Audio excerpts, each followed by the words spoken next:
quem criou o mal, né? Quem criou o mal? Deus é o autor do mal, né? Então, não é Deus. Se não é Deus, tem outra pessoa que cria, né, alguma coisa. Como funciona essa questão? Na técnica do nosso programa, está aqui o nosso querido Rafael Kirten, e você pode participar com a gente pelo WhatsApp 011 98484 9988. 011 98484 9988. E para trabalhar esse assunto comigo hoje aqui, temos aqui hoje um bispo e um reverendo, e eu vou travar tudo aqui, porque eu falo tudo pastor, irmão, pastor, bispo, reverendo, não sei o que, aí eu vou confundir o tempo todo, já vou pedindo perdão de antemão, tá certo? Então eu vou começar aqui com o reverendo Amaury Oliveira, da Igreja Presbiteriana na Penha, uma linda igreja aqui na Penha, na zona leste de São Paulo. Bem-vindo mais uma vez por atender o nosso convite. Eu que agradeço, César. Bom dia a todos, né? Paz seja com cada um dos nossos queridos irmãos, que seja enriquecedor, né, esta manhã aqui, ou esse dia aqui, né? Tudo que falaremos, esperamos sim edificar nossos queridos irmãos. É um prazer estar aqui mais uma vez. Maravilha, maravilha. Com a gente também aqui no programa, Bispo Hildo Melo, da Igreja Metodista Livre Brasil e Angola. Bem-vindo mais uma vez aqui, Bispo Hildo. Uma alegria poder estar aqui com você, César, e também conhecer o pastor Amaury e poder debater sobre um tema muito relevante, né? Legal. Você pode mandar sua opinião para cá pelo WhatsApp. O WhatsApp é 0 operadora 11 98484 9988, 011 98484 9988. Manda, fala teu nome, tua igreja, tua cidade, sei lá, e manda a sua opinião. Lá na nossa página no Instagram, tá rolando lá a enquete de hoje, vai lá no FM Rádio Musical, e vote lá, né? Então, o mal é fruto de quem? Deus, o livre-arbítrio, a gente não pensou em outras possibilidades para colocar aqui. E você passa lá e deixa a sua contribuição. Eu comecei com o reverendo Amaury. Reverendo, manda aí, qual é a sua opinião inicial para a gente começar a nortear esse bate-papo, esse debate?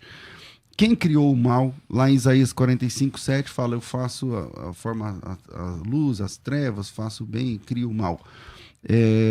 Ali é Deus falando. Então, o senhor entende que Deus é o criador do mal por causa desse texto? Não. O que ele quer dizer esse texto? Vamos lá.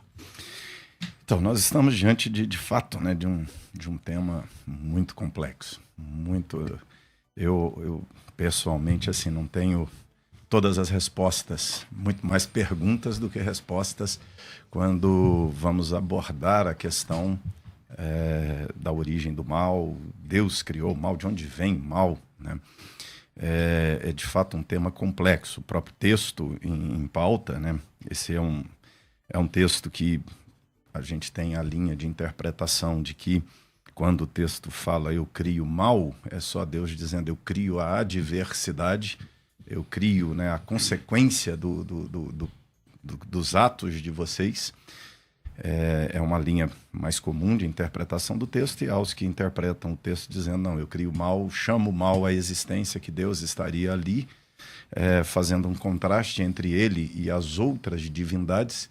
Por quê? Porque esse problema de origem do mal não é uma pauta só do cristianismo, né? Isso é uma pauta do evolucionismo, do naturalismo, ou seja, a ideia de não existe Deus, mas tem que explicar de onde vem o mal. A humanidade veio com um processo evolutivo de bilhões e bilhões de anos, e o mal de onde veio, aliás, tem que explicar até de onde veio o bem em si, né? Nas religiões antigas, né, no próprio zoroastrismo, que era uma religião persa antiga, você tinha essa ideia, né, do mal e bem como sendo duas espécies, né, de grandes divindades ou forças ou poderes e pessoas antagônicos. De fato, assim, para mim o ponto de partida é essa pergunta: o que é o mal em si? O mal é um ser? O mal é uma força? Ou o mal é um princípio? E aí eu vou por essa terceira vertente aqui, de que o mal é um princípio. E nesse sentido é Deus quem o cria. Por quê? A partir da definição de Deus do que é o bem, passivamente ele está criando o mal. Então, quando eu digo que Deus cria o mal, e eu interpreto o texto de Isaías nesse sentido, quando Deus está dizendo que ele cria o mal, não é que Deus um dia chegou e disse assim, haja mal, haja um ser, haja uma entidade, ou haja uma força, que é o mal. Toda força tem que ter uma fonte. Se o mal fosse uma força, ele teria que ter uma fonte. Essa fonte seria Deus no final. Então não é nesse sentido. Eu entendo que o mal é um princípio, e esse princípio ele é o contrário a Deus, e quando Deus estabelece o que é mal, o que é bem, o que é o certo, Deus está naturalmente estabelecendo o que é errado, e nesse sentido criando também, ou né, dando a existência àquilo que é mal. Então eu chamo, né, de uma criação passiva, mas para mim o mal não é um ente, não é uma pessoa, e para mim o mal também não é uma força. O mal é só um princípio. Ok. Bispo Hildo, e aí, quem criou o mal? Isaías 45:7 fala, né? Eu faço as trevas, a luz, tal, faço bem, também crio o mal, e ali é Deus falando. Acho que o tetragrama aparece lá no capítulo, tal. Sim. Então Deus fala que cria o mal. O que isso significa? Bom, dentro do hebraico, a palavra ali é ra, né? Você é melhor do que eu para falar do hebraico. Ela é uma palavra que pode ser traduzida, e o contexto dela é que determina que tipo de significado ela tem. Ela pode ser traduzida como calamidade, como desgraça, como conflito. E é muito, muito interessante notar, por exemplo, nas versões americanas, todas as novas versões da Bíblia traduzem diferente de mal, não traduzem mais como mal. Na nossa, em português já está acontecendo isso. Na Nova Almeida já não é mais mal, né? Antigamente Almeida traduzia como mal e já não é mais Algumas mal. falam calamidade. Calamidade ou conflito, né? Na NVI, se não me engano, uma é calamidade, outra é conflito. E então aqui o contexto é determinante. Quando você vai lendo desde o versículo 1, né, do capítulo 45, está falando de Ciro. Quem está levantando esse ungido, essa pessoa, é Deus. E ele está levantando essa pessoa para fazer justiça, né? Para, de repente, punir as nações, como a Babilônia, para bater as nações que subjugaram, que escravizaram o povo de Israel. E é nesse contexto. Veja só que dentro do versículo 7, ele contrasta com a paz. Né? Ou seja, então eu faço a paz, eu trago a paz e também trago a calamidade, eu trago a guerra, o conflito. O antônimo seria. O antônimo, ele está fazendo esse contraste. Eu acho que o pastor Amaury, nesse sentido, há de concordar. E por isso as versões mais atuais levam isso em consideração e reconhecem que traduzir por mal é interpretar erroneamente, é dar um outro entendimento, como se Deus fosse o autor do mal moral. Deus não é autor do mal moral, ele não é autor do pecado. Aliás, essa palavra nunca é traduzida, né? Que foi traduzida aqui por mal em algumas versões mais passadas, mais antigas, ela nunca é traduzida por pecado, por exemplo. Né? Agora, o contexto é que é determinante. Deus não pode ser o autor do mal, porque nele não há treva alguma. Né? Deus é luz. Nele não há treva alguma. Quando Deus criou todas as coisas, é dito, depois que ele criou tudo, ele viu que tudo que ele tinha criado era bom. Ele não criou nada mal, ele não criou o mal. Tem um texto que eu acho forte para essa passagem, para essa questão, que é quando Jesus diz assim que não pode sair de uma mesma fonte água doce e água salgada. O que Jesus está querendo dizer com isso? Que se nós, seres humanos, temos agora o Espírito de Deus, ou se nós não temos, ou seja, o que é que a gente produz, o que é que a gente gera, tem a ver com a nossa essência.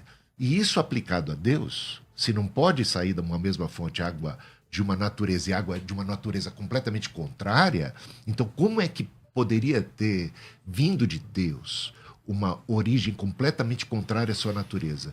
Que a sua natureza é santa. Se a gente for falar da santidade, o que significa a santidade de Deus? Santidade de Deus, Deus está muito apartado do mal. Então, não pode ser identificado com o mal.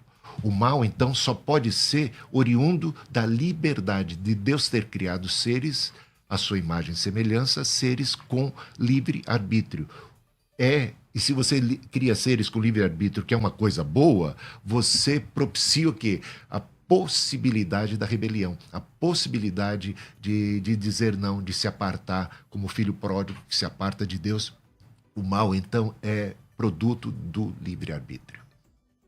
Bom, tá explicado porque a produção trouxe aqui também um pastor calvinista, de soteriologia calvinista, porque aí como ele não vai defender o livre-arbítrio, como é que fica então agora a explicação do bispo Hildo e o início da sua fala, que estava bem próximo do bispo Hildo, até ele soltar a palavra até ele soltar a tal do livre-arbítrio, estava quase uniforme, porque aí porque aí tem as filosofias, né, tinha esse dualismo e tal, não sei o quê, mas o mal ali é o que pode se tornar, porque a pessoa, não existe o ente que é o mal, é verdade, não tem um ser.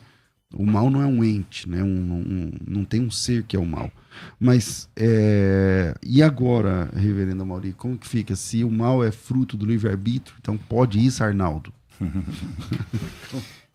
Esse conceito, né, de livre-arbítrio, aí o bispo Hildo está aqui, daqui a pouco pode explicar bem para nós o que ele entende como livre-arbítrio.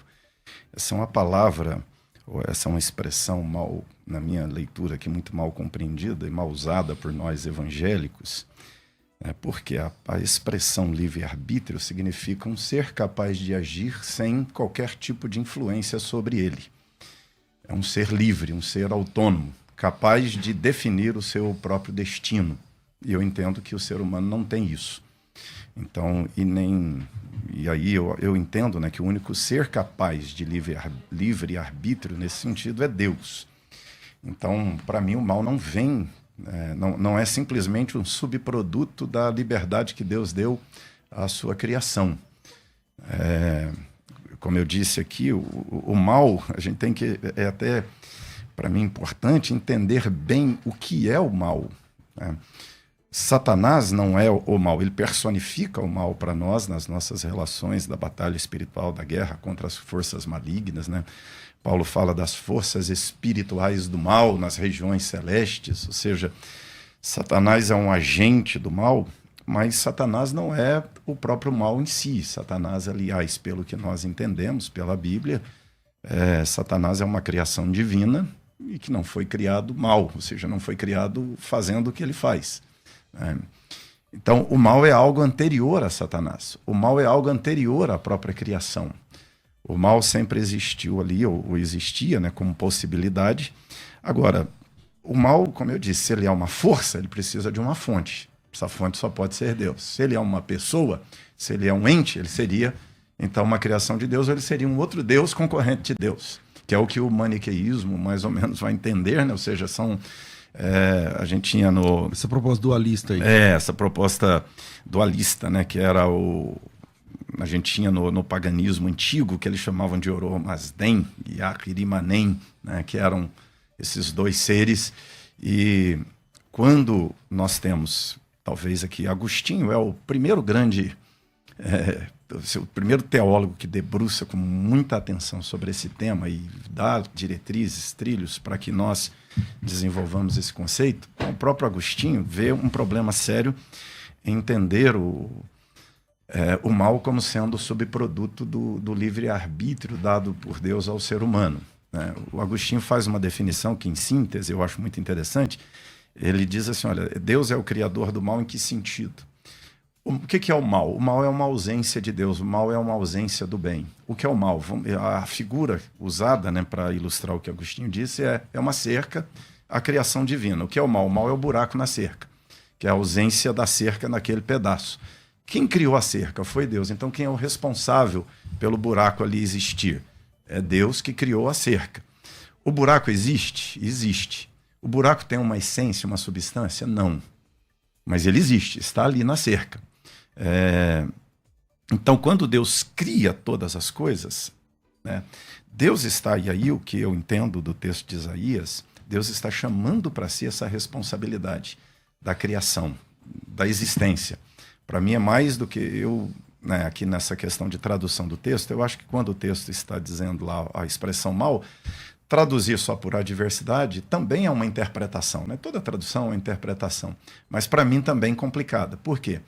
Porque a palavra lá quer dizer mal em todos os sentidos dele, né? É mal, adversidade, tem um contexto ali, mas o contexto também é do debate de Deus como única divindade e dos outros deuses e os próprios governantes como deuses falsos, né? Então, eu entendo que não é um produto aqui meramente do livre-arbítrio do ser humano, ou seja, ao exercer a sua liberdade, o ser humano pecou e o mal veio à existência. O mal existe antes do ser humano existir. Bispo Hildo.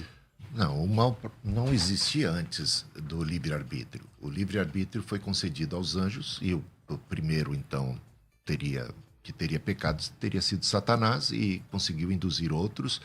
Então, o mal só poderia existir como uma possibilidade na mente de Deus, mas não como uma realidade concreta. Ele se concretizou no livre-arbítrio. Então, Deus concede liberdade a determinadas criaturas, como seres angelicais e depois como ser humano. Concedeu liberdade ao ser humano, e quando eu falo livre-arbítrio, eu não estou dizendo que o homem tem liberdade absoluta de maneira alguma. Que haja influência de outros, certamente. Veja, a Eva, no jardim, ela tinha influência de Deus, ou seja, Deus estava sobre ela, tinha um mandamento, já tinha proibido que comesse daquele fruto, mas vem Satanás, uma outra influência. Então, ela está ali debaixo de influências múltiplas, mas a decisão é dela. Ela tem Deus, por um lado, dando um mandamento, e tem o diabo, por outro, tentando torcer as coisas. Ou seja, nenhum de nós é livre totalmente. Ninguém está dizendo aqui que nós somos livres. Uma certa limitação. A própria liberdade de Deus estabelece uma certa restrição da nossa própria liberdade. Ou seja, tudo é muito, digamos, relativo, né? Então, dizer que um arminiano defende uma liberdade absoluta realmente não é desconhecer o que a gente ensina. Claro, você tem liberdade. A minha liberdade já está no debate naquilo que você diz. Então, aquilo que você diz já é uma influência sobre aquilo que eu vou dizer posteriormente. Mas que haja liberdade em nós, isso realmente, para mim, é fato. E ainda que o pastor Amaury tenha pareça ter uma vertente mais light do calvinismo, se a gente pega o próprio João Calvino, né, ele foi bem categórico. Ele chega a dizer, por exemplo, que os ladrões, os assassinos, os malfeitores, todos são instrumentos de Deus, nas mãos de Deus, né? E ele tem na Instituta da Religião, né? Nas Institutas, ele diz o seguinte: o diabo e toda a multidão dos ímpios são em todas as direções segurados pela mão de Deus como um freio, de modo que não podem conceder qualquer mal, nem planejar o que conceberam, nem por mais que tenham planejado mover um único dedo para perpetrar, a menos que ele permita. Até aí a gente até está concordando. Até a questão de Deus estabelecer os limites da ação de Satanás. Mas veja o que ele vai dizer a seguir. Sim, a menos que ele ordene. Aí começa a complicar. Né? A menos que ele decrete, ou seja, olha, ele deixa isso bem claro, Calvino, hein? Sim, a menos que ele ordene, para que eles não sejam apenas amarrados por suas correntes, mas até mesmo forçados a servi-lo. Quando Calvino bota a ação de Satanás nesses termos, que Satanás estaria debaixo do decreto e das ordens de Deus, faz de Satanás um fantoche nas mãos de Deus. Não um ser que tem livre-arbítrio, que está agindo com uma certa, a parte de Deus. E a gente poderia falar de Piper, né? Então, eu acho que a Piper é um belo representante do calvinismo hoje em dia, né? Olha o que ele diz: Deus planejou, ordenou, governou os ataques às Torres Gêmeas em 11 de setembro de 2001. Isso num sermão, né, que ele pregou logo a seguir, em 2001. E ele diz ainda: até mesmo uma bomba com material radioativo que destruísse Minneapolis seria de Deus. Ou seja, esse determinismo que faz com que Deus... Isso está na Declaração de Westminster. Deus decretou tudo, absolutamente tudo que acontece. Essa é a essência do calvinismo.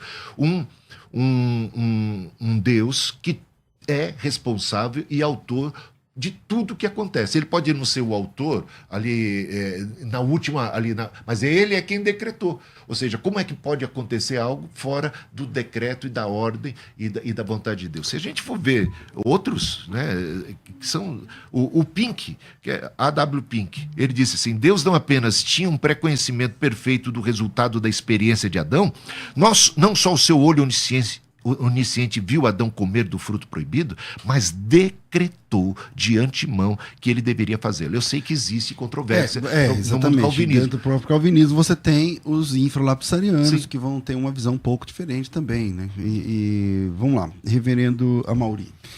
Então, O senhor é supralapsariano? Eu sou. Certo. Então você vai concordar com tudo isso daí também. Eu tentei passar um pano aqui. Vamos lá. Então, assim, eu acho que o problema aí ele é de compreensão do que Calvino e todo, né, calvinista quer dizer quando ele diz que Deus decretou. Eu acho que esse é o grande ponto, e para mim, né, foi inquietante e se torna pacificador o dia que eu entendi melhor essa questão do decreto. Por quê? Quando nós falamos do decreto, e aí vai incluir a própria existência do mal dentro desse decreto divino, é que nós cremos que Deus é soberano, nós cremos que Deus é eterno, nós cremos que Deus é onisciente. Se Deus é onisciente, Deus nunca fez uma previsão da história. Deus determinou que a história seja do jeito que ela é. Ou Deus fez uma previsão que pode acontecer e pode não acontecer. Vamos pensar no começo, eternidade. Deus é eterno, Deus habita na atemporalidade. Deus está no passado, no presente ou no futuro. No passado, no presente e no futuro. O futuro não é uma coisa que Deus prevê. O futuro, Deus já está lá. Ele é eterno, ele é atemporal. Então, quando Deus está criando, é um ser atemporal criando. Aliás, ele cria o tempo no começo, ele cria a matéria, ele cria o tempo. O tempo é uma criação. Essa dimensão tempo e espaço é o que ele está criando em Gênesis 1:1. Antes de Gênesis 1:1 não existia a dimensão tempo e espaço. Não existia Deus na eternidade. Não dá nem para dizer o espaço da eternidade, porque é a espacial e a temporal. E Deus, quando Deus está aqui na eternidade planejando todas as coisas, ele decide criar, Deus já sabe o resultado e tudo que vai dar, e tem trilhões de possibilidades na história, né? Eu me casei com a minha esposa, gerei meus filhos. Se eu me casasse com outra mulher, eram outros filhos. Existiam trilhões de possibilidades, né? Olha, eu caso com essa, daí, eu caso com aquele. Então, só que a história deu exatamente no que deu. Na história estamos nós três aqui que viemos à existência. Ou seja, isso é resultado do acaso, isso é resultado de um exercício de mera liberdade do ser humano ao longo da história. O Deus, lá no começo, viu as trilhões de possíveis trilhas da história e determinou que uma determinada acontecesse. E ele controla esse rumo da história que está acontecendo. Isso tudo que acontece é dentro de uma previsão, e mais do que de uma previsão, Calvino vai dizer, é um decreto de Deus que assim acontecesse. Por quê? Porque existia milhares, trilhões, quadrilhões de possibilidades de acontecer. Está acontecendo do jeito que está, exatamente porque Deus determinou que acontecesse desse jeito. Não é aleatório, não é ao acaso. É Deus conduzindo do jeito que ele quer. Por quê? Quando ele decide criar, ele tem um plano. E Deus está criando por causa desse resultado na eternidade pós-redenção, pós-volta de Cristo. Então, quando Deus cria Adão, Deus não estava querendo criar Adão, o Éden, um mundo ali, um ambiente perfeito. Deus já sabia que Adão ia cair. Deus já... É unânime, vamos dizer assim, para calvinistas e arminianos, que Deus sabia que Adão ia cair. Ele sabia ou ele determinou? Então, se Deus sabia... E porque criou... você está dizendo ele sabia? Essa fala é dele. Então, não, eu estou dizendo assim, é unânime, até aqui, é unânime dizer assim, ele sabia. Calvinismo e arminianismo de mão dada. Estamos juntos. Calvinismo, um pouco mais adiante. Se Deus sabia e criou sabendo que ia cair, então Deus determinou que ia cair. Tinha outro resultado possível? Não. Então Deus determinou a queda. Determinou a queda, ou seja, não é que Deus executou a queda. Ele determinou que cada fato da história acontecesse, que a história acontecesse do jeito ele que é está autor, acontecendo. O mentor intelectual. Vamos lá. Ele é o autor. Não, ele é o autor. O enredo é ele que escreve o enredo. E o Adão não tem escolha. Vamos lá. Então, eu acho que isso é que é chocante para mim, né, da minha perspectiva. Porque Deus, tudo que fez perfeito. Ele viu estava bom, não tinha nada de errado, não tinha nada imperfeito, não tinha nada de mal. As intenções de Deus, digamos assim, eram as melhores possíveis. Deus chama a atenção, Deus repreende a Adão. Por quê? Porque Adão contrariou a Deus, e não porque Adão cumpriu um decreto de Deus, porque senão Deus estaria se contradizendo. Ou seja, eu decretei que você caísse, decretei que você comesse, e agora pego no seu pé e te culpo, e te responsabilizo por fazer exatamente aquilo que eu ordenei que você fizesse. Você já nasceu predestinado a agir de tal forma, você não tinha escolha, você não poderia de maneira alguma ter agido diferente. E agora você é responsável por ter agido assim. E por quê? Porque eu sou Deus, eu te culpo, eu decido te culpar e ponto final. Você cumpre o meu desígnio, você se sujeita porque você não tem outra alternativa, e agora você é culpado como se você a tivesse tido, como se você tivesse tido a alternativa de fazer diferente. Quantas e quantas passagens da Bíblia a gente vê Deus colocando, olha, coloco diante de vocês 2 caminhos. O Deus então está de brincadeira. Da perspectiva calvinista, determinista, quando Deus, desde a eternidade, já determinou tudo, o que é que Deus estaria então falando? Fazendo um jogo de cena com o povo? Não, o próprio Adão, ele fala para não comer. Para não comer. Como é que lida com essas questões? Porque é bem textual, né? Então, ele falou para não comer, mas ele mandou comer? Então, a gente tem que entender assim, para mim, eu estou aqui não atacando, mas dizendo assim, por que eu não sou arminiano? Porque para mim a explicação é simplória. Ela não resolve a grande questão, para mim, meu coração. Mas a explicação, se ela for simples, então, não, assim, não olha vale? Olha só. Não é que se ela for simples, ela não vale. Ela não é, quando eu digo simples, ela não é suficiente, ela não tira os problemas. Por quê? Olha só, Deus criou o Adão, Deus vai criar o Adão. Deus sabe que ele vai cair. Existe alguma chance dele não cair? De Deus dizer assim, não caiu. Não tem. Ou seja, arminiano ou calvinista, eu tenho que admitir que quando Deus cria no começo, Deus já tem o resultado do final. Concordo, mas aí tem duas saídas, ou você coloca a culpa em Adão ou em Deus. Você escolhe colocar em Deus? Não é que a culpa é de Deus. O que o calvinismo diz é que Deus decretou a história, que Deus decretou esse rumo que a história segue. Não é que Deus estava lá, assim, é muito mal entendido isso, Deus está decretando que o Adão peque. Não, o Adão vai pecar. E Deus vai criar o Adão que vai pecar. Então, mas criar o Adão que vai pecar é diferente de decretar que ele peque. Não, mas Deus está decretando. Então, quando você coloca como decreto, tipo assim, você está decretado que você vai... Se você tem o enredo da história, com todos os fatos que acontecerão ao longo dela, e Deus está criando essa história, criando esses personagens que cometerão todos esses atos, bons ou maus? Bons ou maus, ou seja, não é Deus que está decretando essa história antes, ou seja, eu não é Deus que está escrevendo esse enredo da história antes, ou seja, quando Deus está criando aqui na eternidade, não existe aleatoriedade, não existe uma variável de história, além dessa história que Deus está criando, ou seja, a Bíblia vai dizer que Cristo é o Cordeiro morto antes da fundação do mundo. Por quê? Porque para Deus, antes da fundação do mundo, antes de criar, Deus já tem a queda, Deus já tem a redenção, Deus já tem o plano da redenção. E aí eu entro aqui, né, eu tenho sempre uma posição aqui complexa acerca disso, eu entendo que nem o próprio Adão era um ser perfeito. Porque ser perfeito, para mim, é um ser que não peca, é um ser incaível. E Deus não criou um ser incaível. Então, a ideia divina não era criar um ser perfeito ali. Para mim, o ser perfeito é o que Deus vai criar na redenção pós-Cristo. Pós-volta de Cristo, aí seremos semelhantes a Cristo. Para mim, a história é o meio de Deus alcançar seus objetivos. Deus não criou o que ele queria criar ali no Éden.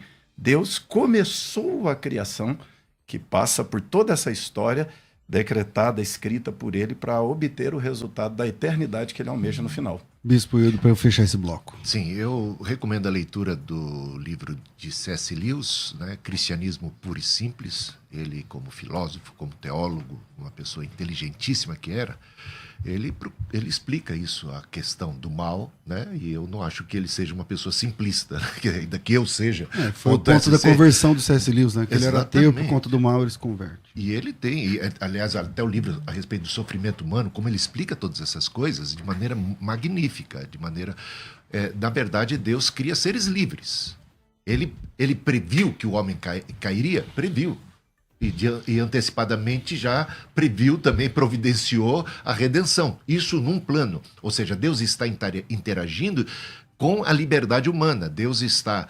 Na verdade, a Bíblia, ainda que nós reconheçamos que Deus é atemporal, a Bíblia, se a gente olhar bem, a Bíblia não ensina um Deus atemporal. Eu não estou questionando isso. Isso é uma questão que a gente vai elocubrar, que a gente vai chegar teologicamente. Mas a Bíblia bota um Deus muito dentro do tempo e do espaço. Aliás, a gente vê Jesus... Mas coloca assim, como um ser, o único que habita na luz inacessível. Exatamente. Que tem a eternidade, que o homem jamais viu. Chama de eterno. Não, ele é eterno, mas o que eu quero dizer é que quando você vai ver, por exemplo, em Jeremias, Deus está falando assim, eu pensei que depois de tudo isso ela se arrependeria, mas não se arrependeu. Ou seja, você pode usar a linguagem antropomórfica e tal, ou seja, o que aquilo quer dizer? Por que diz pensei? Porque o que fez com determinado propósito. É a mesma coisa, quantas vezes Jesus diz, eu quis que você, né, eu quis salvar vocês, vocês não quiseram. Ou seja, Deus tem planos, Deus tem propostas, Deus tinha um alvo, mas de repente, por conta da liberdade, houve uma frustração, digamos assim, nesse plano. Mas Deus é soberano, aí eu concordo com você, mas ele não é um soberano que está decretando tudo de antemão, é um soberano que está interagindo com essa liberdade humana e com todas as outras liberdades, e é poderosíssimo para fazê-lo de tal sorte que leve toda a história para o seu final desejado. Deus está buscando verdadeiros adoradores. Ele está buscando, da perspectiva calvinista, não. Ele já decretou desde a eternidade quem seriam esses verdadeiros adoradores. Só que Jesus diz que ele está buscando. Como é que a gente entende que Deus está buscando? Porque ao longo da história existe sim liberdade e os olhos do Senhor percorrem toda a terra procurando aqueles cujo coração seja totalmente dele. Ou seja, nessa existência da vida, nós estamos sendo provados. Nessa existência da vida, nós estamos tendo a luz, a revelação, a graça, seja a revelação geral, depois a revelação específica, e somos responsáveis pela maneira como nós interagimos e respondemos. E Deus contempla isso. Ele busca esses verdadeiros adoradores. No final da história, todo esse mal que é oriundo da própria liberdade humana, o Senhor entendeu já desde a eternidade que era um preço que valeria a pena ser pago para que ele pudesse resgatar os verdadeiros adoradores. Então, quando esses autores, né, calvinistas estão falando sobre o decreto da criação, Deus decreta que exista, né? Quando Deus diz haja, ele está decretando, exista. Quando Deus escreve a história, ele está decretando que ela aconteça, que ela aconteça com todas as suas variantes e vertentes. Então, Deus é que é o autor de toda a existência. Tudo que existe, né, por origem a partir de Deus. E quando nós falamos do mal como sendo criação divina, é nesse sentido, né, de não uma criação, como eu disse aqui no começo, de Deus dizendo haja mal, e Deus o mal não existia, e Deus o chama à existência como um ser, como um ente. Não, o mal é o não Deus, é o oposto de Deus. Vamos dizer assim, vamos colocar, né, de uma forma... não é tão simples a gente ilustrar isso, mas vamos pensar que quando, né, Deus estabelece que amar é correto, não amar, Deus está estabelecendo que não amar é um equívoco, é o erro. Ou seja, por que eu sei que amar é bom e não amar não é o bom? Olha, tem até gente no mundo que defende que o ódio é que é bom, que o certo é Satanás. Ou seja, é crescente no mundo hoje a turma que inverte isso, né? Isaías vai dizer que chama o mal de bem e o bem de mal. Né? Tem essa ordem invertida no mundo, ou seja, o ser humano, já que ele não consegue lidar com uma vitória sobre o mal, ele, por mais que se organize, por mais que ele se estruture, ele não consegue vencer o mal. E nessa inquietação, algumas pessoas estão dizendo assim, não, o mal é que é certo. Porque eu não preciso fazer força para fazer o mal, eu preciso fazer força para fazer o bem. Então, o bem está errado e o mal é o que está certo. Né? Mas o mal, ele é o não bem, ele é a ausência do bem. E eu sei que o mal é mal porque Deus é que disse que ele é mal. Se não fosse por isso, eu poderia dar razão a quem está dizendo que o mal é mal. É porque eu creio em Deus, é porque eu concordo com a Bíblia, é porque eu acredito que quando Deus estabelece, né, esse princípio de que, olha, amar é bom, não amar é ruim. Pecar, que isso aqui é pecado, isso ali não é pecado. Então, é Deus quem diz o que é certo e errado. Reverendo, quando os calvinistas, né, falam sobre os arminianos a respeito da questão dos decretos, parece muito lógico para quem ouve que o calvinista está certo. Por exemplo, o senhor diz assim, uma frase que nesse debate ficou muito importante, foi importante nesse ponto. O senhor diz assim, eu creio que Deus decretou porque havia outra possibilidade, havia a possibilidade do Adão não pecar, e aí o bispo falou, não, foi então está decretado. Então isso é uma questão lógica, ok. Mas assim como tem lógica nesse argumento, falta lógica na outra parte. Aí a lógica fica do lado do arminiano, na minha opinião, que é a questão da responsabilidade, né? Porque tem o juízo final. Se tem o juízo final e a Bíblia diz que os homens vão ser julgados segundo as suas obras, pelo aquilo que eles fizeram, então por que é que, se eu não sou culpado, porque a culpa não é minha, se eu nasci para fazer isso, eu tenho outra possibilidade, tem como eu não fazer aquilo que eu fui determinado para fazer? Não. Então, se não tem outra possibilidade, a culpa não é nem minha. Então por que eu vou ser julgado? Não, o cristianismo em si, ele é todo paradoxal, né? A gente tem um ser que é 3 em uma pessoa, não tem lógica. Nós temos Jesus que tem 2 naturezas, humana e divina, não tem a menor lógica. O cristianismo, ele não segue mesmo essa linha da lógica. O paradoxo, decreto divino e responsabilidade humana, ele não tem mesmo essa linha de lógica. Ele nos agride muito porque nós queremos puxar para nós o governo, nós queremos puxar para nós esse protagonismo da história e nós não o temos. A história não é a história da humanidade, é a história de Deus, não é sobre nós, é sobre Deus, é sobre Jesus. E assim, eu só consegui me tornar um calvinista confortável o dia que eu me acomodei em entender assim, Deus é sobre Deus, Deus está governando a história. E assim, Deus decretou que todas as coisas acontecem. Mas é mais pela fé que pela lógica. Né? É muito mais pela fé. Calvino mesmo dizia, predestinação não se entende, se aceita. Ok. Bispo. Então, isso aí exige de nós uma fé que vai além da razão. Eu realmente acho que a Bíblia não propõe desta forma, né? Deus fala, vinde e arrazoemos. Né? Deus não pede para a gente anular o nosso senso crítico a respeito dele. Ele declara, eu sou bom. Todas as coisas que eu fiz são boas. Deus é perfeito, o caminho de Deus é perfeito. Ou seja, nele não há treva alguma. Então, eu acho que acreditar nos decretos, que Deus decretou tudo, absolutamente tudo que acontece, é realmente tirar a responsabilidade do ser humano e até mesmo de Satanás, que passa a ser um fantoche nas mãos de Deus, e tudo é meio artificial. Até mesmo as expressões de amor e de louvor, elas seriam, digamos, artificiais, porque eu estou dizendo aquilo que o Senhor decretou que eu dissesse. Eu estou fazendo aquilo que o Senhor disse que eu deveria fazer, e eu não tinha alternativa. Só corrigindo um pouco do jeito que você colocou, César, que eu estaria assinando embaixo quando se diz que Adão não tinha outra alternativa. Para mim, Adão tinha alternativa. Ele poderia ter feito diferente. O fato de... Não, é que quando ele perguntou, você falou assim, teria a possibilidade dele não ter caído? O senhor disse não. Não, aí é que tem que entender o que ele perguntou. Porque ele perguntou assim, se Deus sabe o futuro pode ser diferente daquilo que Deus sabe que será, e é nesse sentido, é disso que eu estou falando, mas ele só sabe o futuro que será assim porque as pessoas, ao longo da sua própria jornada, decidiram agir assim e assado, mas aqui e agora, nós aqui temos liberdade de escolha. Não apenas Adão, o próprio Caim. Dá uma olhada na história de Caim. Os dois Caim e Abel prestaram adoração a Deus. A de Abel foi aceita, a de Caim não. Quando a de Caim não é aceita, o semblante dele fica caído, ele fica emburrado. Deus o visita. Está lá, Gênesis capítulo 4, versículos 6 e 7. Deus o visita. Por que você está assim tão emburrado? Você não sabe se você fizer da próxima vez certo, correto, o seu sacrifício por acaso não será aceito?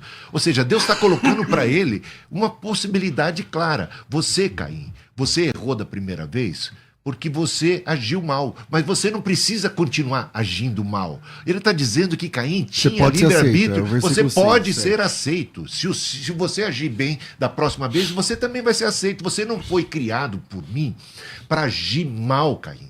Você não é uma pessoa que tem um decreto meu desde a eternidade para agir assim. Se você, da próxima vez, agir correto, por acaso seu sacrifício não vai ser aceito? Agora, repare bem, o seu desejo é contra você. Cumpre a você dominá-lo. Gente, eu queria entender, pastor Amaury, meus irmãos queridos em Cristo, porque isso aqui não tem nada a ver com questão de salvação. Eu entendo todos os meus colegas e irmãos em Cristo calvinistas que pensam dessa forma, entendo que eles pensam dessa forma por uma razão, seja lá qual for, que eu não entendo tão bem, mas eu sei que eles não estão fazendo isso por mal, é uma convicção que eles têm. Não é uma questão de salvação aqui de almas, mas como entender essa conversa de Deus com Caim? Não é graça de Deus para Caim?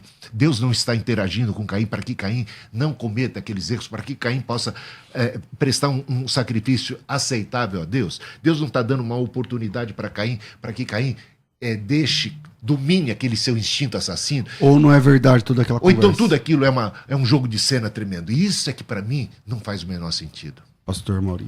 Então, não é questão de ser jogo de cena. A questão é, nós somos seres finitos, temporais, lidando com um ser eterno, atemporal, soberano, que tem o controle de toda a história que ele mesmo criou. Deus não sabia o resultado da conversa com Caim, e ainda assim ele a tem. Deus sabia que Caim ia fazer o que fez? Sabia. E não impediu que o fizesse. Porque ele tem livre-arbítrio. Caim tinha livre-arbítrio? Tinha. Nem Armínio diz isso. Mas para mim ele tem. Olha só, vamos lá. Então, mas olha, isso não é nem arminianismo, seria pelagianismo. Não seria pelagianismo. Olha o que Armínio diz. Você seria provisionismo. Olha o que Armínio diz. A graça de Deus ali na vida dele. Deus falando com ele ali. Armínio diz, o homem caído, o livre-arbítrio do homem para o verdadeiro bem, não é apenas ferido, mutilado, doente, dobrado e enfraquecido. Está também preso, destruído, perdido. Seus poderes não são apenas debilitados, inúteis. Então, assim... E a graça de Deus ali? E Deus falando com ele não é uma força para ele? Deus está ali na vida dele, Deus não abandonou. Mas se você pensa em resultado de história, Deus que é eterno já sabia que Caim não ia anuir ao conselho dele. Porque na sua liberdade agiu de tal maneira. Deus já sabia. Mas não é determinismo Deus já sabia. Saber. Não é totalmente. O decreto é diferente de determinismo. Determinismo. Tá isso é difícil de entender. É difícil de fato de entender. Não é simples. Não é simples. Consigo compreender. Quando você coloca, por exemplo, assim, eu não sei porque eu sou calvinista por não conseguir escapar do conceito bíblico de Deus soberano e eterno. Eu sou também. Deus é soberano e eterno e as pessoas têm liberdade. Eu sei. Qual é o problema com isso? Veja que em 1 de João 3,12 diz assim, não segundo Caim, que era maligno e assassinou seu irmão. Sim. E por que assassinou? Porque as suas obras eram más e as de seu irmão eram justas. Então parece que a culpa não é do Caim mesmo. A culpa é do Caim porque é o Caim que faz o mal. A culpa é do ser humano porque é o ser humano que executa o mal. Quando nós estamos dizendo, como calvinistas, olha, Deus decretou, não é que Deus, o Caim queria até não matar o irmão, mas Deus decretou que ele matasse. E ele não tinha jeito porque o Caim até queria, mas Deus, o determinismo que Deus já colocou um destino que Caim ia matá-lo. Não. É que Deus trabalha com todas as possibilidades, mas Deus sabe que o Caim é mau e Deus criou o Caim sabendo que ele é maligno. Deus ainda assim permitiu que Caim viesse à existência. E Deus, na sua graça e misericórdia, ainda assim fala com o Caim. Mas Deus sabe o resultado. Deus cria Adão sabendo o resultado. Deus fala com Caim sabendo o resultado. Deus fala... aí a gente entra aqui no Judas, o caso do Judas, por exemplo, que acabou, aí não tem jeito. Complicadíssimo ainda. Ou seja, Judas está lá para fazer o que ele fez. Agora, em termos de eternidade, lá no final, Caim, antes de Deus criar o Caim, Deus já sabia que o Caim ia para o inferno. E Deus ainda assim criou Caim. Qual é a chance de Caim ir para o céu? Nenhuma. Você está confundindo onisciência com determinismo, com decretos. Olha, mas veja só, Amaury, uma coisa. Caim podia ou não podia prestar um sacrifício aceitável a Deus. Deus está dizendo que ele podia. Você está dizendo que não, que ele estava decretado, que ele já nasceu maligno. Ele não nasceu maligno. Ele não nasceu mal, sabe? Maligno. Ele nasceu bom. Não. Ele tornou-se, ele tinha a semente, a inclinação para o pecado. Não, ele tinha o pecado original. O pecado original. Tem o pecado Mas uma original, coisa nasceu você... mal. Não. É diferente. Uma coisa, você torna-se mal quando você... Ele não nasceu com a culpa. Ele nasceu com a semente, com a inclinação para o mal. Mas Deus está dizendo aqui, está dando graça. Pelagianismo é outra história. Pelagianismo é outra história. Nós acreditamos em graça preveniente. Nós acreditamos na ação da graça de Deus. Deus não abandonou a humanidade a si mesma. Deus agiu ali com graça na vida de Caim. Então, nem todos Ele podia ou não podia agir diferente. Nem todos ouvirão o evangelho, nem todos ouviram o evangelho. E não houve graça sobre esses. Qual era a chance desses? Houve graça sobre esses. Romanos capítulo 1. Romanos capítulo 1, você aí, sabe. Não, Romanos, não aí é eles são indesculpáveis. Por que eles são indesculpáveis? Porque tendo conhecimento mas aí vai enviesar de para outro. Vamos lá, no Caim. Aquilo que Deus falou para o Caim era verdade? Porque, por exemplo, lá ele diz assim, se procederes bem, não é certo que serás aceito. O tempo verbal... ele não diz assim, ó, se você tivesse procedido Tá falando bem, do futuro. você teria sido. Não, ele está dizendo, Não. se você proceder, é certo que serás aceito. Isso é verdade ou não? Deus está aqui criando, né, Deus está aqui escrevendo e conduzindo a história da sua redenção. E aqui na Bíblia, o que Deus está fazendo? Deus está ensinando o que é certo. Ensinando o que é certo ao seu povo e àqueles que farão o que é certo. Quando Deus diz, olha, está diante de você o caminho do bem e do mal, Deus está conduzindo aqueles que são salvos ao caminho do bem. Quando Deus diz aqui para Caim, olha, se você fizer assim é certo, você será aceito, Deus está dizendo assim, olha, o caminho certo é esse. O que Deus está fazendo? Diferença de bem e de mal. Deus está educando. Mas é verdade aquilo ali. É verdade aquilo ali. Mas a questão é, Caim tinha alguma possibilidade dele fazer o bem? Se a gente for olhar numa perspectiva horizontal, vai dizer que sim. Mas olha, se a gente for olhar na perspectiva de um Deus onisciente, que conhece a história, e Deus que já está lá no final, que Deus que já sabia o capítulo 4, antes de escrever o capítulo 3 de Gênesis, Deus está conversando com Caim, sabendo que não vai acontecer, sabendo que não terá outro resultado que não aquele já do capítulo 4. Mas é Deus que fala para ele. Mas é Deus que está falando com ele. Ou seja, mas Deus está falando, ou seja, numa vertente, tanto arminiana como calvinista, não tem explicação, fica no vazio. Para mim tem explicação. Entendeu? Mas não tem. Por quê? Por que não? Se Deus já sabe que ele não vai anuir ao conselho... Deus só sabe porque aconteceu assim. Se tivesse acontecido diferente, Deus teria sabido diferente. Não, é isso que você não está entendendo. Peraí. Deus só sabe porque aconteceu assim? Claro. Como? Porque ele sabe. Agora eu que não entendi. Por exemplo, agora você não entendeu. Deus só sabe depois que aconteceu. Não, você não entendeu. Aí você não estava entendendo. Não, eu estou querendo entender. Eu disse que eu não entendi. Ele só sabe. Eu disse que eu não entendi. Responde isso aí. Exatamente. Deus só sabe por causa disso. Ontem, o que você decidiu almoçar, por exemplo, né? Onde você decidiu almoçar e tudo mais. Aquilo que aconteceu poderia ter sido diferente, eu pergunto? Poderia. Agora, o fato de hoje a gente saber que aquilo aconteceu daquele jeito então, porque não poderia ter acontecido de outra forma? Peraí, mas aí, bispo, tudo bem, eu entendi sua ideia. Mas aí você coloca Deus dentro do tempo. Temporalidade. Não. Dentro, Prendeu dentro do tempo. Porque aí você fala assim, ó, ele sabe que não pode porque já foi. Não, mas Deus sabe das coisas do fim do começo. Ele está fora. Ele está eu vou fazer, eu vou entregar aqui para a rádio e a gente continua o último bloco rapidinho. Tá bom. Coisa é você crer na onisciência de Deus. Ou seja, Deus sabe todas as coisas que serão. Porque ele sabe, porque essas coisas acabaram acontecendo assim e de outra forma. Poderia ter sido diferente? Poderia ter sido diferente e Deus saberia diferente. Você está entendendo? Sim. Então, é assim,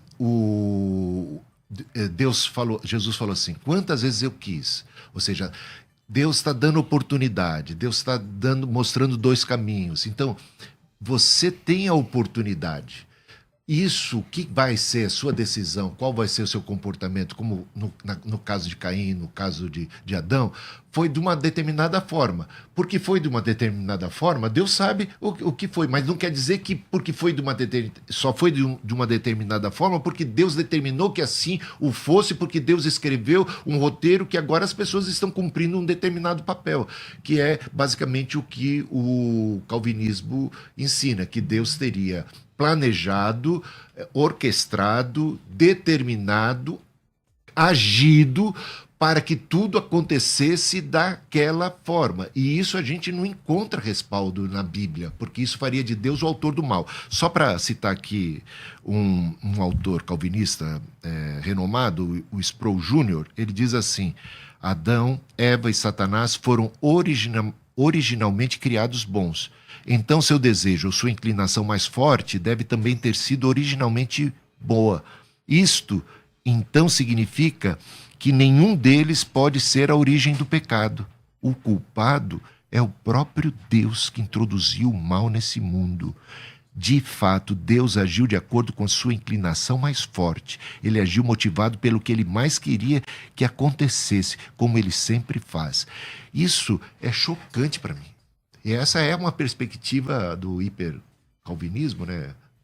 Então, que está de acordo aí basicamente com aquilo que você pensa, pastor Amaury. Não é o que eu penso, né? Assim, quando é diferente, por exemplo, ele está colocando aqui, né, a expressão que é a culpa de Deus, ou né, a gente diferencia o que é responsabilidade divina. Quando Deus diz assim, eu crio o mal, Deus está dizendo, olha, isso aqui acontece por causa da minha criação. Eu criei. O mal só existe porque Deus criou. A criação contém o mal. Como eu disse, é um buraco na cerca. Por que o mal existe? Por que o buraco existe? Porque a cerca existe. Quem criou a cerca? Né? Por que o mal existe? Porque Deus criou o bem. Porque Deus fez toda a criação. O mal, nesse sentido, é responsabilidade divina. Deus chama à existência todas as coisas e se responsabiliza por aquilo que ele criou. Mas Deus tem um plano soberano dentro de tudo que ele criou. Deus tem um desfecho no final do qual ele será glorificado e nós seremos abençoados. Agora, isso é algo soberano de Deus. Eu não consigo entrar em toda a economia divina. É como Paulo, pensando nessas coisas em Romanos 11, ele chega lá na frente e diz, ó, profundidade da riqueza, tanto da sabedoria, do conhecimento de Deus. E Paulo vem ali falando exatamente sobre eleição, sobre recusa de Deus, como Deus endureceu Israel, o que Deus fez, sobre esse plano da redenção. E chega num ponto em que Paulo diz assim, ó, não consigo entender. É profundo demais. O A.W. Tozer tem um artigo muito interessante. Arminiano, né? Arminiano, mas um artigo muito interessante. Um excelente arminiano. Leio arminianos, inclusive Armínio. Eu também leio os calvinistas. Entendeu? Citou aqui Calvino, ótimo. Sim, leio. Tem as institutas. Acho que o bom arminiano é um arminiano que lê Armínio e Calvino. Claro, e o bom certeza. calvinista é um calvinista que lê Armínio e Calvino. Né? Então, assim, o Tozer escreve um artigo muito interessante dizendo assim, estamos perdendo o nosso ó. E ele fala isso em termos de teologia, de usar o racionalismo para colocar Deus dentro da perspectiva racional, naturalista, filosófica e fazer Deus caber, fazer Deus comportar dentro da linha de raciocínio humano. E ele faz essa afirmação que eu acho extraordinária. Ele diz, estamos perdendo o nosso ó. Porque esse Deus diante de quem estamos, revelado nas Escrituras, é infinitamente maior que aquilo que nós pudermos colocar de grandeza dele, em termos de tempo, de soberania, de onisciência, de onipresença, de capacidade de governo. Ou seja, é uma fé mesmo, é a confiança que Deus é bom. Eu não entendo tudo, mas eu sei que ele é bom. É o princípio do próprio Éden, né? Ou seja, Deus colocou Adão e Eva no Éden, e o princípio é a confiança. Por que Adão e Eva comeram do fruto da árvore proibida? Porque eles queriam conhecer o que eles não conheciam. Porque eles queriam saber algo que eles não sabiam, que eles entendiam, que Satanás até sugeriu, que Deus estava escondendo deles, e eles queriam penetrar nessa área para tomar o governo para sua mão. O que Deus fez? Decretou que isso era pecado. Deus disse, ó, isso aqui é o pecado, e essa foi a queda.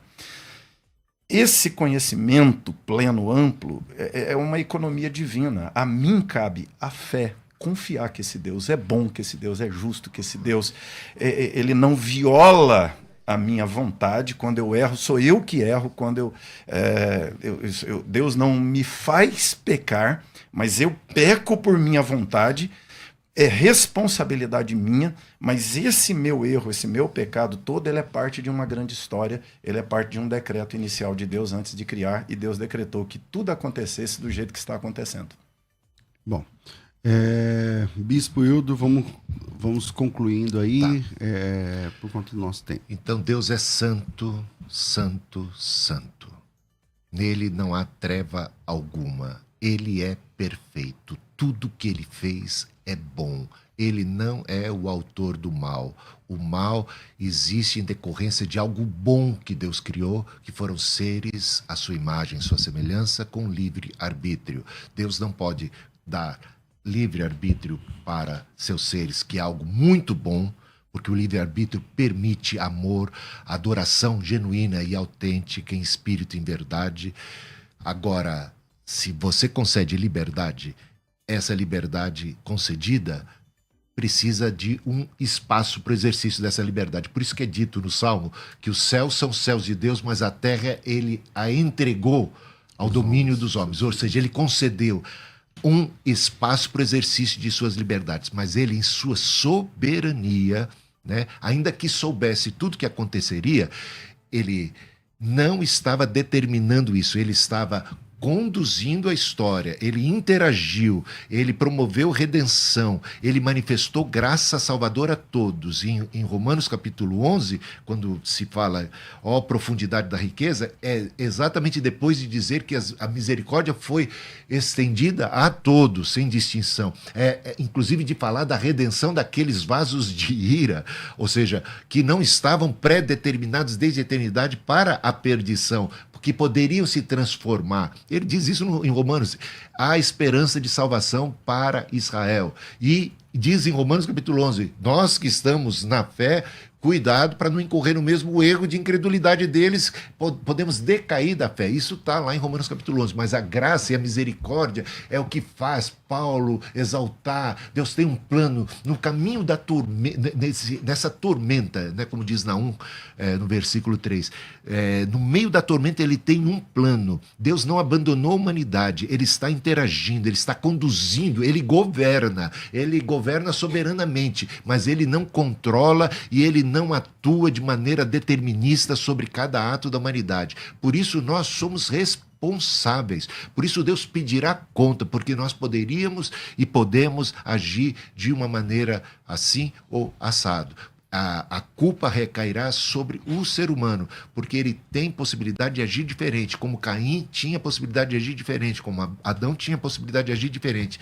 Tudo isso também por uma graça de Deus, porque se o homem for largado a si mesmo, nós estamos perdidos aí, de maneira alguma sou pelagiano, mas onde que está que Deus abandonou a humanidade, que ele deixou a humanidade sem graça, sem ajuda, sem auxílio, sem alguma revelação, sem alguma ação, inclusive dentro dos nossos próprios corações, dentro da nossa própria consciência. Nós que fomos criados à imagem e semelhança de Deus, temos uma certa consciência do que é certo e do que é errado. Deus atua em tudo isso. E é isso aí. Eu não acho admissível macular a santidade de Deus, fazendo de Deus o responsável e tirando a responsabilidade humana, que é maior desculpa do que eu não poderia ter agido diferente, eu já nasci determinado, eu já nasci falido, eu já nasci numa miséria que eu sou irremediavelmente mal e não posso responder positivamente à graça de Deus, eu não posso sequer reconhecer a graça quando ela se manifesta para mim, eu não posso responder com fé. Como é que o Senhor vai cobrar de mim no dia do juízo final um resultado diferente, quando o Senhor determinou que o resultado fosse dessa forma, que eu não tive jamais alternativa de agir ao contrário daquilo que estava já pré-estabelecido. Então essa é a questão. Ok. Bom, considerações finais, Reverendo Amaury, por favor.